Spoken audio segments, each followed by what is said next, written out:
Hello, I'm having trouble with my internet connection. It's been really slow and unreliable lately. I'm sorry to hear that. Let's start by diagnosing the issue.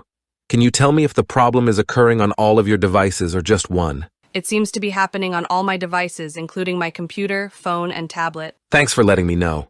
Have you tried restarting your modem and router? Yes, I've already done that, but it didn't seem to help. Okay, let's check a few more things. Can you run a speed test on one of your devices and let me know the results? Sure, I just ran it, and it's showing a much lower speed than what I'm supposed to get. Thank you for the information. It seems like there might be a connectivity issue in your area. I'll create a ticket to have a technician investigate further. They will contact you to schedule a visit. Great. Thank you for your assistance. While I wait for the technician, is there anything else I can do to improve my internet connection in the meantime? Certainly. While waiting for the technician, you can try a few things. Make sure there are no physical obstructions near your router that could interfere with the signal. Also, if you're using Wi-Fi, try to move closer to the router for a stronger connection.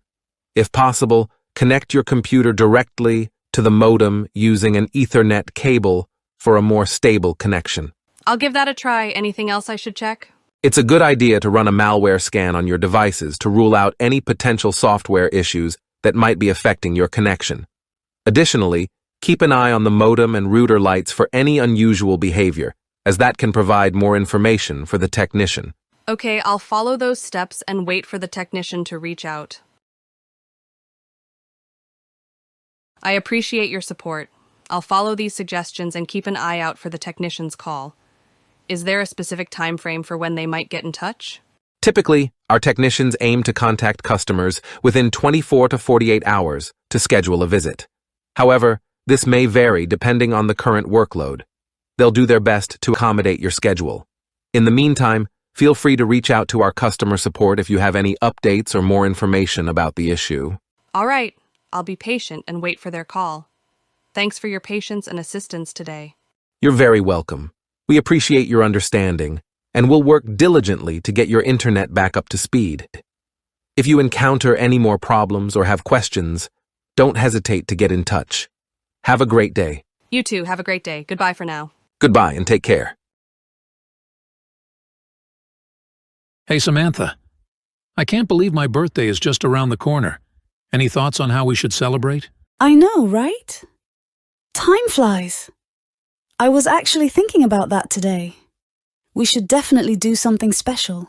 How about a small gathering at your place with close friends? That sounds great. I miss hanging out with everyone. Do you think we should have a theme or just a casual get-together? A theme could be fun. What are you into these days? Maybe we can center it around that. Well, I've been really getting into retro movies lately, especially 80s classics. How about an 80s movie night? Everyone can come dressed in their best 80s attire. Oh, I love that idea. It's so nostalgic. We could have some classic 80s snacks like popcorn and Doritos too. And don't forget the neon decorations. Perfect. It's going to be a blast. Now let's talk gifts. Have any suggestions? Absolutely. For starters, I've noticed you've been reading a lot lately. How about a collection of your favorite books or a Kindle if you don't have one already? That's a thoughtful idea. I've been eyeing a Kindle for a while. It would be perfect for my growing e-book collection. Thanks for the suggestion. You're welcome. And maybe we can all pitch in for a fun movie-themed gift basket with some 80s classics on DVD, a cozy blanket, and some gourmet popcorn. That sounds amazing. It'll be a gift that keeps on giving, especially since I'll use it for our movie night. I'm glad you like it. Let's get everyone on board with the plan. And I'll start organizing the decorations and snacks. It's going to be an epic birthday celebration. Thanks, Samantha. I'm really looking forward to it. You're the best friend ever. No problem, Nova. It's going to be a blast, and you deserve an awesome birthday celebration. Good evening. I'm delighted to have you here to discuss our new restaurant menu. We've put a lot of thought and effort into creating a diverse and exciting selection of dishes. Thank you for having me. I've heard great things about your culinary skills. Tell me, what inspired this new menu? Well, we wanted to offer something that reflects both local flavors and global influences. We've sourced the freshest ingredients from nearby farms and incorporated international techniques to create a unique fusion. For example, our farm-to-table risotto uses locally grown vegetables with an Italian twist, featuring a creamy, saffron-infused arborio rice. That sounds intriguing. I noticed you vegan options as well. How did you approach those? Yes, we wanted to cater to a wider audience, including vegans. Our mushroom-stuffed bell pepper is a standout. We use a blend of wild mushrooms, quinoa, and fresh herbs, then roast it to perfection. It's served with a velvety roasted red pepper sauce that adds depth to the flavors. Impressive. Now, I see a chef's special on the menu. Can you tell me more about it? Of course, our chef's special is a seasonal dish that changes regularly to showcase the best ingredients available. Currently, we have a seared sea bass with citrus beurre blanc.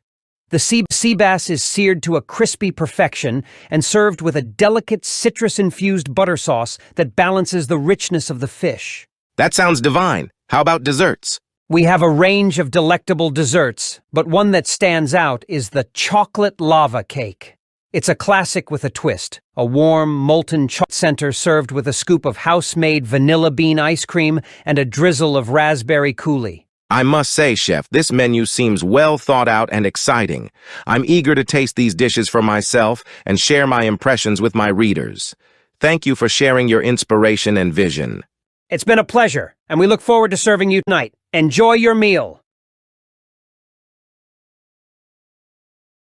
In recent years, the rapid advancement of artificial intelligence, AI, has left an indelible mark on the job market, reshaping industries and redefining the nature of work for millions of individuals. AI's impact on employment has been profound and multifaceted, with both positive and negative implications. On one hand, AI has led to significant improvements in efficiency and productivity across various sectors, enabling businesses to automate routine tasks, streamline processes, and enhance decision-making. However, this surge in automation has also raised concerns about the potential displacement of human workers, particularly in roles that involve repetitive and routine tasks. Industries such as manufacturing, logistics, and customer service have seen substantial changes as machines and algorithms take over routine operations. Yet, AI has also created new job opportunities, generating demand for skilled professionals who can develop, implement, and maintain AI systems. The need for data scientists, AI engineers, and machine learning specialists has skyrocketed, highlighting the importance of upskilling and reskilling in a rapidly evolving job market. As AI continues to evolve and integrate into various aspects of our lives, the impact on the job market remains dynamic, and the future of work will require adaptability, creativity, and a willingness to embrace the potential of AI as a complementary tool rather than a replacement for human labor. While concerns about job displacement persist, it is clear that the long-term effects of AI on the job market will depend on our ability to harness its potential for the benefit of both businesses and the workforce.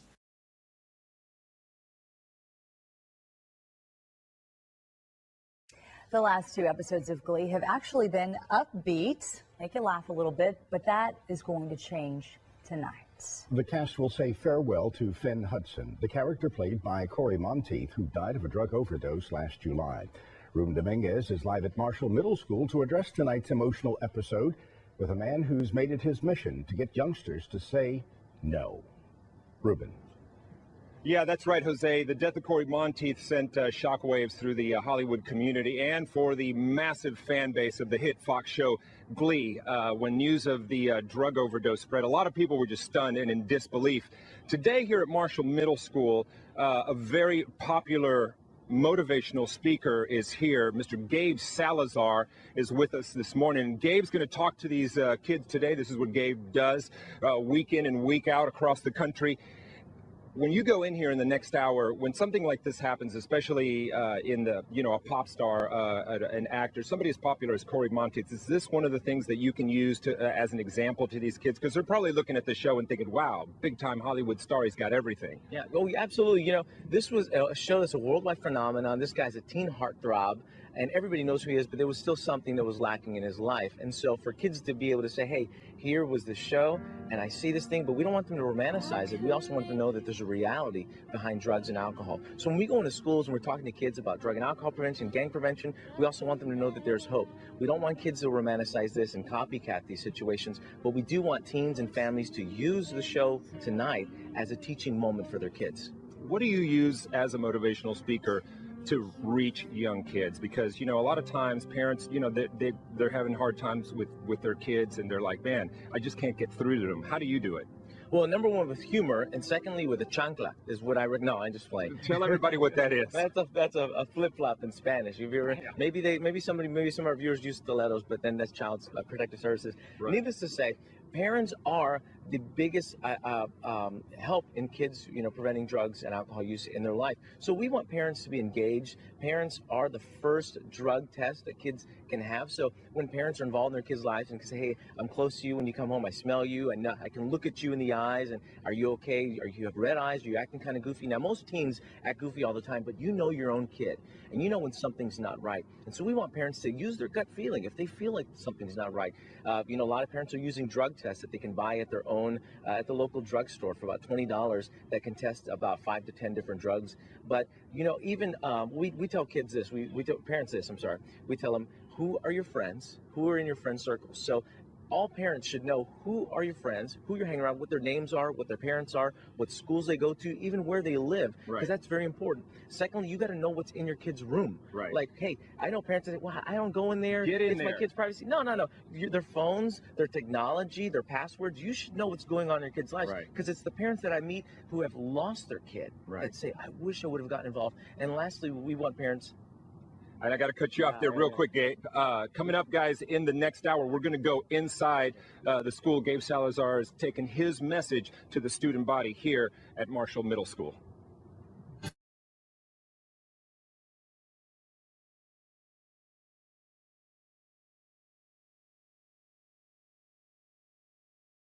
Mental health services for veterans in the United States are an integral component of the broader healthcare system, aimed at addressing the unique and often complex mental health needs of those who have served in the armed forces.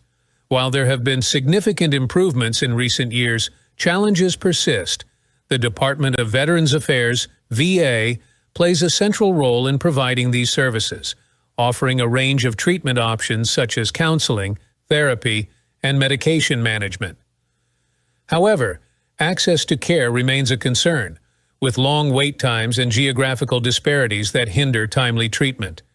Moreover, the stigma surrounding mental health issues continues to deter many veterans from seeking help.